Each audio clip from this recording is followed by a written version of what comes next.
हिमाचल सरकार में पंचायती राज एवं ग्रामीण विकास मंत्री मेरे साथी अनिरुद्ध सिंह जी, पूर्व में विधायक रहे सोनलाल जी, शिमला के महापौर सुरेंद्र चौहान जी, हमारे एडवाइजर नरेश चौहान जी, सेक्रेटरी राजेश शर्मा जी, सभी सम्मानित अधिकारी और हिमिरा की हमारी सारी बहनें, हमारे युवा साथी, पत्रकार बंधुओं, तकरीबन जब हमने पहला बजट प्रस्तुत किया था, अगर आप उस पहले बजट को देखेंगे तो उसके स्वरूप को हमने ग्रामीण अर्थव्यवस्था, स्वरोजगार से जोड़ने की कोशिश की है।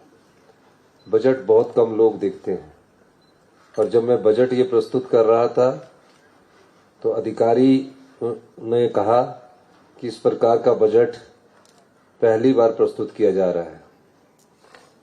मैंने कहा था कि 40 साल से जो व्यवस्था चली आ रही है उसमें समय की मांग है और समय के साथ हमें चलना है, हमें ये बदलाव करने जरूरी है, जिसमें हिमिरा भी एक बदलाव के रूप में आपके सामने आया है।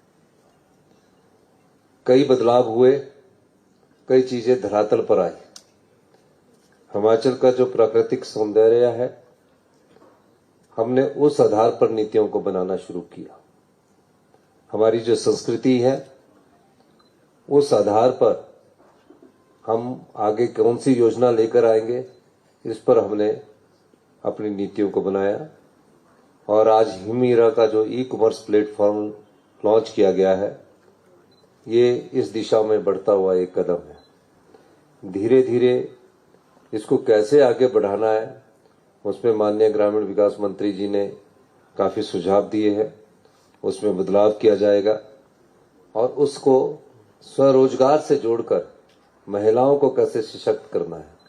जब से हमारी सरकार आई है, महिलाओं को सशक्त करने के लिए हमने कई परिवर्तन किए हैं, कई नियम बनाए हैं। जो लैंड सीलिंग एक्ट था, उसमें प्रॉपर्टीज में राइट नहीं था, काफी सालों से चला हुआ था। हमने उसमें राइट्स का प्रावधान बेटियों को किया, महिलाओं को किया। पुलिस भर्ती में 30% का आरक्षण महिलाओं को दिया। कई चीजों में हम महिलाओं में 18 साल से 21 साल की उम्र, हमने जो शादी की है उसको बढ़ाने का कानून हमने विधानसभा में पास किया। तो स्वरोजगार से जो जुड़ी महिलाएं हैं, उनको कैसे सशक्त किया जाए, आए दिन नए योजनाएं लाई जा रही है, कानूनों में बदलाव किया जा रहा है, नियम परिवर्तित किए जा रहे हैं, ताकि हिमाचल प्रदेश एक समृद्धशाली प्रदेश बने। इसमें कोई दो राय नहीं है। जो भगवान ने हमें दिया है, अगर सही रूप में उसका धोन किया जाए तो हम 2032 में हिमाचल प्रदेश के सबसे समृद्धशाली और अमीर राज्य बनेंगे। ये बात मैं इसलिए बार बार कहता हूं, उसमें पर समाज के सभी वर्गों का साथ चाहिए। हिमिरा हुई, अभी हमने स्वरोजगार की तरफ राजीव गांधी ई टैक्सी योजना शुरू की। उस टैक्सी योजना के तहत कल मैंने जब ब्रीफ लिया तो 55 लोगों ने ई टैक्सी योजना का लाभ उठाया। आज हिमिरा से 7 वैन जा रही है, आने वाले समय में 70 वैन होगी। इसको और मॉडिफाई करने की भी जरूरत है, उसको भी हम और मॉडिफाई करेंगे। और पैसे की किसी चीज में कमी नहीं है।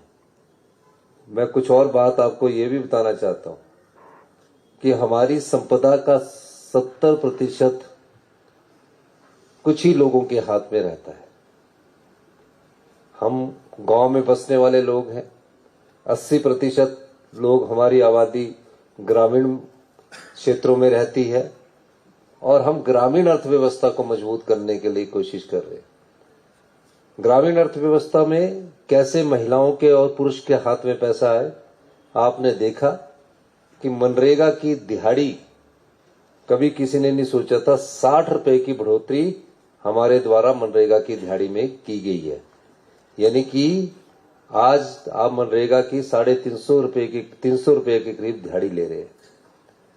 ग्रामीण अर्थव्यवस्था कैसे मजबूत हो, किसान के हाथ में कैसे पैसा आए। दूध जो मिल्क फेडरेशन के द्वारा 32 रुपए लीटर खरीदा जाता था, 30 रुपए लीटर खरीदा जाता था। मैं अभी रामपुर गया, रोडू गया, अब लोग गायें भी रखने लग गए हैं और 45 रुपए किलो सरकार के द्वारा खरीदा जा रहा है, मिल्क फेडरेशन के माध्यम से खरीदा जा रहा है। भैंस का दूध जो 40 रुपए किलो खरीदा जाता था, उसको बढ़ाकर भी 55 रुपए कर दिया गया है। और स्वयं सहायता रोजगार के लिए हमने लोन की व्यवस्था की है। ये सब चीजें क्यों की जा रही है? ये ग्रामीण अर्थव्यवस्था का मतलब है कि गांव के किसान के हाथ में, गांव में रहने वाले व्यक्ति के हाथ में पैसा पहुंचे। इसलिए बड़े बदलाव हम कर रहे हैं। जो लोग विरोध करना चाहते हैं, उनका काम विरोध करने का है, हमारा काम करने का है। तो मैं ये मानता हूं कि विभिन्न विभागों में हमने व्यवस्था परिवर्तन के द्वारा आत्मनिर्भर हिमाचल की परिकल्पना की है। अभी आने वाले समय में हम जंगल लगाने का काम भी महिला मंडल, स्वयं सहायता समूह को देने जा रहे हैं। युवाओं को, मंडल को हम जंगल लगाने के लिए पैसे भी देंगे कि जहां सरकारी जगह है वहां आप जंगल लगाएंगे।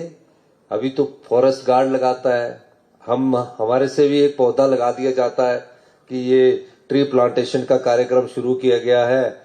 आप मुख्यमंत्री है, मंत्री है, विधायक है, सबसे एक पौधा लगा दिया जाता है।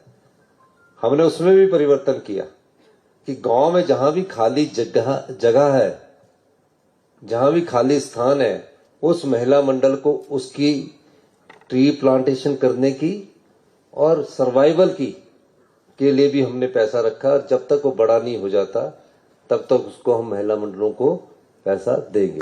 ये भी आने वाले समय में हम बदलाव करने जा रहे हैं। तो कई नीतिगत बदलाव हम ला रहे हैं। और जो आपकी संपदा है वो उस आदमी को मिलनी चाहिए जो उसका सही हकदार है। ये नहीं कि सब कुछ मुझे ही मिले। धनवान को और धनवान बनाते जा रहे हैं और उसके अधिकार और उसके हक पर हम उसको खाते जा रहे हैं। ऐसा नहीं होना चाहिए। जो गांव में रहने वाला है, जो कुछ नहीं कर सकता, बेचारा काफी सालों गरीबी में रह रहा है, उसको हम सब चीजें देंगे। उसको 300 यूनिट फ्री बिजली भी देंगे, उसको पानी भी देंगे, उसको रहने के लिए, मकान के लिए पैसे भी देंगे। लेकिन जो संपदा संपन्न है, जिसकी करोड़ों रुपए की आय है, जिसके लाखों रुपया टैक्स के रूप में चले जाते हैं, अगर हम उसको सब्सिडी देते हैं, अनुदान देते हैं, तो वो गरीब के हक में डाका डाल रहे हैं। क्योंकि वो तो समृद्धशाली लोग हैं। इसीलिए हमने पिछले कल 1 तारीख को मैंने अपने बिजली के जो मीटर थे, मुझे नहीं पता था, मैंने कहा कि एक घर मेरा यहाँ है। अधिकारी आए कि आपके इस सरकारी का हम बिजली का मीटर को बदल देते हैं। मैंने कहा नहीं, मेरा एक घर नहीं है, और भी मेरा जो फ्लैट है सबके मीटर लाओ। तो पता लगा 6 मीटर है। 6 मीटर पर मैं सब्सिडी ले रहा हूं मुख्यमंत्री होने के नाते। तो मैं उस गरीब के हक पर अपना अधिकार जमा रहा हूं, जो उसका अधिकार बनता है। और हमने ये सबसे कहा कि जो इनकम टैक्स देते हैं, जो सामर्थ्य है, वो उसको गरीब के अधिकार से उसको वंचित न रखा जाए। हमें उन्हें भी मजबूत बनना है। तो इस दृष्टि से हमने कल अपील भी की है। और मुझे खुशी है कि कई लोग खुद ही फॉर्म भर के उस सब्सिडी को छोड़ रहे हैं और कह रहे हैं कि हमें कोई बिजली की सब्सिडी नहीं चाहिए। पिछली सरकार ने क्या किया? आपकी पैसा है, हम तो उसके संरक्षक हैं। ठीक कहा माननीय मंत्री जी ने कि सरकारें आती है जाती है, लेकिन इसका ये मतलब नहीं है कि हम आपकी संपदा को, जनता की संपदा को दोनों हाथ से लुटा दें। चुनाव जीतने के लिए पिछली भारतीय जनता पार्टी की सरकार ने जून से जो हिमाचल प्रदेश की अर्थव्यवस्था को बिगाड़ना शुरू किया, ऐसी ऐसी योजनाएं लाई कि आज पूरी अर्थव्यवस्था चरमराकर भारतीय जनता पार्टी की सरकार ने रख दी थी। हॉस्पिटल में बुरा हाल है, शिक्षा संस्थानों में बुरा हाल है। ऐसा क्यों होता है? ऐसा इसलिए होता है कि जब आप ठीक ढंग से उस पैसे का, जनता की संपदा का सही इस्तेमाल नहीं करते, तो उसका मतलब यह होता है कि आपके हॉस्पिटल अच्छे नहीं होंगे, आपके स्कूल अच्छे नहीं होंगे, आपकी सड़कें अच्छी नहीं होगी। चुनाव जीतने के लिए 5,000 करोड़ रुपए की रेवड़ियां बांट दी। बड़े बड़े होटल वाले, बड़े बड़े उद्योगपतियों को बिजली माफ कर दी गई। जिनका करोड़ों रुपए का इनकम टैक्स है, उनको सब्सिडी दे दी गई। अभी भी सब्सिडी मिल रही है। जो करोड़ों रुपया कमाते हैं, उस सब्सिडी पर गरीब का अधिकार है। इस समाज से हमने लिया है और एक समय समाज को देने का भी है। हमारा समय अब समाज को देने का है। हमने यहां पढ़ाई ली, शिक्षा ली, बड़े हुए, पले, तो ये चीजें सब समाज के लिए होती है। 5,000 करोड़ में कि फ्री कर दो, सब कुछ फ्री कर दो। फ्री तो हम सब कुछ हम भी कर सकते हैं। हम भी सोचते हैं कि हमको भी फ्री कर देना चाहिए सब कुछ। लेकिन अगर हम राजनीतिक लाभ के लिए हिमाचल के किसान के भविष्य को अंधकार में डालेंगे, अगर हम राजनीतिक लाभ के लिए युवाओं के भविष्य को अंधकार में डालेंगे, महिलाओं के भविष्य को अधिकार में डालेंगे, मजदूर के भविष्य को अधिकार में डालेंगे, तो ये उनके साथ न्याय नहीं है। ये सिर्फ अपनी राजनीतिक रोटियां सेकने के लिए प्रलोभन देकर अपनी सत्ता को दोबारा हासिल करने का तरीका बन गया था। हमने उसमें बदलाव किया है और ऐसा बदलाव कर रहे कि उससे आम आदमी पर बोझ ना पड़े, गरीब पर कोई बोझ ना पड़े, और जो धनवान है, जो अमीर है, जो समृद्धशाली है, उसे स्वेच्छा से हर चीज का त्याग करना चाहिए। ये चीज हमें देखनी है। हिमीरा इस दिशा में एक बढ़ता हुआ कदम है। हर जगह हमने बदलाव लाया है और इस बदलाव में कई बार हम फैसले लेते हैं, कुछ लोग दुखी होते हैं, कुछ अधिकारी भी दुखी होते हैं, चर्चा करते हैं। लेकिन मेरा मानना है कि अगर हम अच्छे मन से, सच्चे मन से, ईमानदारी से सेवा करेंगे तो निश्चित रूप से हिमाचल प्रदेश 2027 में आत्मनिर्भर बनेगा और एक समृद्धशाली और अमीर राज्य 2032 में बनकर रहेगा। हम अपनी संपदा को लुटने नहीं देंगे, ना ही हम अपनी संपदा को लुटाने के लिए यहां आए हैं। हम संपदा के संरक्षक हैं, हम संपदा को बचाने आए हैं। उस संपदा से जो हमें आय होगी वो गरीब जनता को बांटने के लिए हम आए हैं। सरकारें आती है जाती है, लेकिन हमें ऐसी नीतियां बनानी है ताकि भविष्य का युवा वर्ग गर्व से कह सके कि आज मेरे स्कूल में जाकर देखे कि सबसे अच्छा स्कूल है, आज मेरे हॉस्पिटल में जाकर देखे कि मेरे पास सबसे अच्छा हॉस्पिटल है। 9.5 लाख लोग 1350 करोड़ रुपया हेल्थ सेक्टर में खर्च करते हैं। यहां से बाहर इलाज करने के लिए जाते हैं 1350 करोड़ रुपए। ये डाटा अभी मैं जब मीटिंग ले रहा था तो पूछ रहा था, पुरानी टेक्नोलॉजी रखी है। अभी हमने हेल्थ सेक्टर में वर्ल्ड क्लास टेक्नोलॉजी लाने के लिए 1500 करोड़ रुपए का अनुमोदन किया है। आने वाले 1-2 साल लगेंगे। अभी एकदम तो नहीं हम सबको सुधार कर सकते हैं, उसके लिए समय की जरूरत होती है। अब जादू की छड़ी तो है नहीं कि जो खराब हुआ उसको 40 साल से बिगड़ते बिगड़ते यहां पहुंच के आ जाओ, पर हम सही दिशा में आगे बढ़ रहे हैं। यही मुझे बड़ी खुशी है। इन्हीं शब्दों के साथ जो हिमीरा के परिवार है, जो प्रोडक्ट आपने लॉन्च किया है, मैंने तो सभी दिल्ली में मिनिस्टरों के पास आपके प्रोडक्ट को दिया।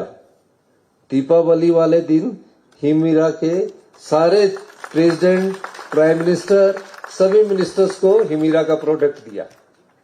और ये जो गाड़ी है, इनका भी वन स्टॉपेज हम बनाएंगे। मनाली वाले रोड पर कितनी गाड़ियां लगेगी टूरिस्ट सीजन के समय, यहाँ कितनी गाड़ियां लगेगी, और जो भविष्य में हमारी सरकार की जो बिल्डिंगें होगी वहां इस हिमीरा के प्रोडक्ट के लिए कोई स्थान चिन्हित किया जाएगा। दिल्ली में द्वारका भवन बन रहा है, उसके लिए हम संस्थान रखेंगे कि वहीं से लोग खरीद सके। तो ये सब चीजें आप लोगों के लिए अब सरकार कर रही है।